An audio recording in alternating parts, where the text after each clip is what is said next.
Assalamualaikum warahmatullahi wabarakatuh. Hai rekan-rekan semua, pada pertemuan kali ini kita akan membahas mengenai komunikasi dan juga problem solving berbasis lingkungan. Adapun pendekatan integrasi untuk penyelesaian masalah lingkungan ini yang mengandalkan komunikatif yang efektif, di mana statistik menunjukkan 62% orang dewasa melaporkan kekhawatiran terhadap masalah lingkungan yang ada di sekitar mereka. Adapun masalah lingkungan modern yang memerlukan pendekatan komunikatif yang tepat diharapkan dengan keadaan awal tanpa komunikasi yang efektif, kesadaran tidak akan berubah menjadi tindakan. Dengan adanya kesadaran, pemahaman masyarakat tentang isu lingkungan masih terbatas, di mana komunikasi berperan menjembatani kesenjangan pengetahuan ini. Tindakan yang dapat diambil yaitu komunikasi yang tepat untuk mendorong perubahan perilaku. Hal ini menjadi dasar untuk pendekatan problem solving di lingkungan. Sebelum kita menuju pembahasan selanjutnya harus dipahami yang pertama yaitu komunikasi lingkungan. Apa sih sebenarnya komunikasi lingkungan itu? Komunikasi lingkungan merupakan proses penyampaian informasi tentang isu-isu lingkungan yang ada di masyarakat. Adapun cakupan topik pembahasan dalam perubahan iklim, polusi, dan juga keberlanjutan lingkungan. Adapun komunikasi lingkungan memiliki fungsi menjadi jembatan antara permasalahan lingkungan dengan kesadaran publik. Sebenarnya seberapa besar sih pentingnya komunikasi lingkungan itu?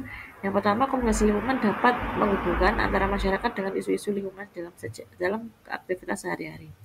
Yang kedua, mampu menginformasikan atau menyampaikan dampak jangka panjang secara efisien serta menjembatani berbagai macam pihak untuk menciptakan solusi bersama.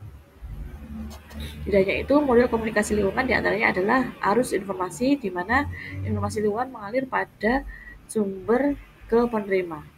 Kemudian isi pesan. Diharapkan komunikasi tersebut dapat menciptakan substansi dan juga format pesan yang dapat disampaikan dengan baik. Yang ketiga, media komunikasi, saluran yang digunakan untuk menjangkau target audiens serta perubahan perilaku dari hasil akhir yang diharapkan dari proses komunikasi tersebut. Adapun tantangan komunikasi di lingkungan diantaranya adalah kesenjangan akses, di mana masih banyak masyarakat yang masih sulit mendapatkan informasi lingkungan.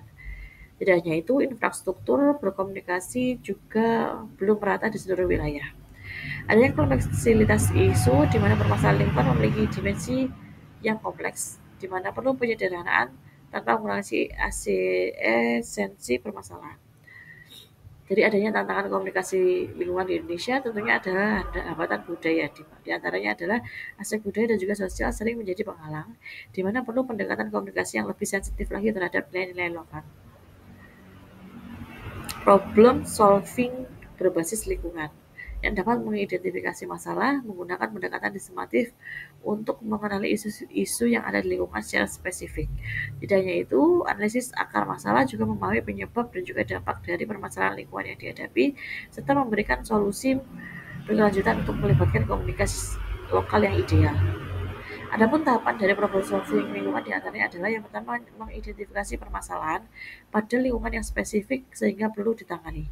Yang kedua mengumpulkan data ataupun informasi yang relevan untuk menganalisis komprehensif. Yang ketiga pengembangan solusi berupa solusi alternatif yang dapat berpotensi sebagai mengatasi permasalahan-permasalahan yang ada.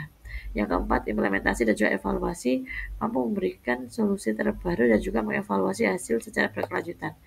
Tidak hanya itu, peranan dari CSR dalam komunikasi lingkungan diantaranya yang pertama, CSR menjadi katalisator program lingkungan.